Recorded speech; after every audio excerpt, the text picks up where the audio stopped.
bon matin, j'espère que tu vas bien.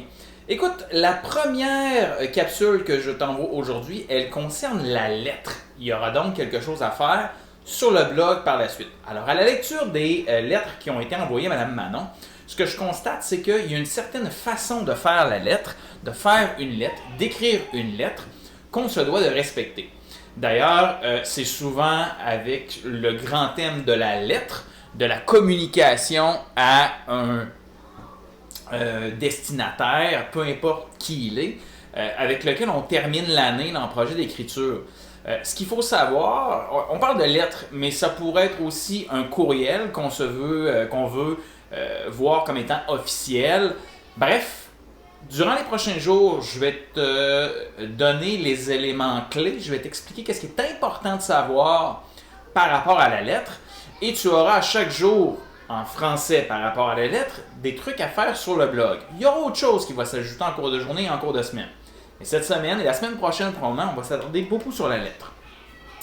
Donc, par rapport à la lettre, ou au courriel officiel, ou à tout document que tu voudrais envoyer et rendre officiel, il y a une façon de procéder, il y a un plan match. Un peu comme pour le schéma narratif quand vient le temps d'écrire un récit. Alors, généralement, comment on va commencer une lettre, c'est ce qu'on va voir ce matin. Alors, c'est un paragraphe, mais un paragraphe qu'on pourrait découper en 3 mini-parties. La première partie de ce paragraphe-là, c'est toujours la même chose. C'est-à-dire qu'on va amener notre sujet sans le décrire directement. Je vais te donner un exemple. Je pourrais dire, ce matin, virgule, en faisant un peu de ménage pendant que les enfants jouaient, j'ai retrouvé ce tigre avec lequel je m'amusais quand j'étais petit. Sujet amené. Est-ce que je vais parler des tigres? Non. Est-ce que je vais parler de ce jouet-là? Non. Est-ce que je vais parler de mon enfance? Non, pas vraiment. Mais le sujet que je vais toucher va être en lien avec ce que je viens d'amener comme information.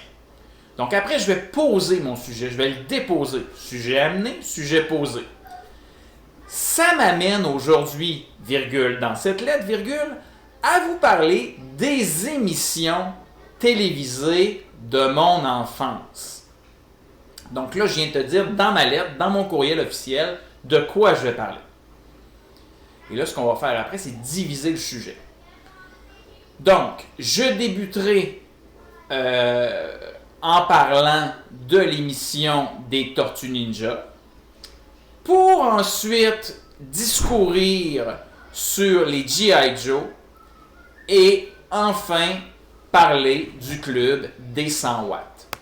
Donc, j'ai amené mon sujet en faisant un lien dès le début de mon texte avec quelque chose que j'avais trouvé dans la maison. Ça m'a fait penser aux émissions de mon enfance. Je dépose mon sujet, je vais parler aux émissions de mon enfance et après je vais découper mon sujet. Si je prends un autre exemple, je vais sujet amené. Donc, sujet amené. Souvent le matin, j'aime bien prendre un bon jus d'orange pour le déjeuner. Cela m'a amené à réfléchir à comment on fabrique les breuvages. J'ai amené mon sujet. Aujourd'hui, virgule, je vais vous parler du jus d'orange. Je commencerai par, tu vois, là, j'ai posé mon sujet. Là, je vais le diviser. Je vais commencer en vous parlant des origines du jus d'orange. Puis, je vous expliquerai la façon avec laquelle on le fabrique. Et enfin, je parlerai des bienfaits nutritifs de ce magnifique nectar qu'on privilégie généralement au déjeuner. Donc, je le répète, pour le premier paragraphe, pour la première partie d'une lettre, d'une communication officielle, on va toujours amener notre sujet, poser notre sujet et diviser notre sujet. Dans le fond, on va expliquer comment on en est venu à réfléchir à notre sujet, quel est le sujet qu'on a choisi et de quelle façon on va parler du sujet dans notre communication, dans notre texte. Alors, ce que je te demande dans le blog ce soir, aujourd'hui, demain matin, je ne sais trop, c'est de m'écrire une introduction, juste l'introduction, avec des phrases complètes. Ça devrait être au moins, je te dirais, 10 à 12 phrases. Donc, une introduction seulement, dans laquelle je vais clairement sentir un sujet qui est amené, qui est posé, puis qui est divisé en petits morceaux.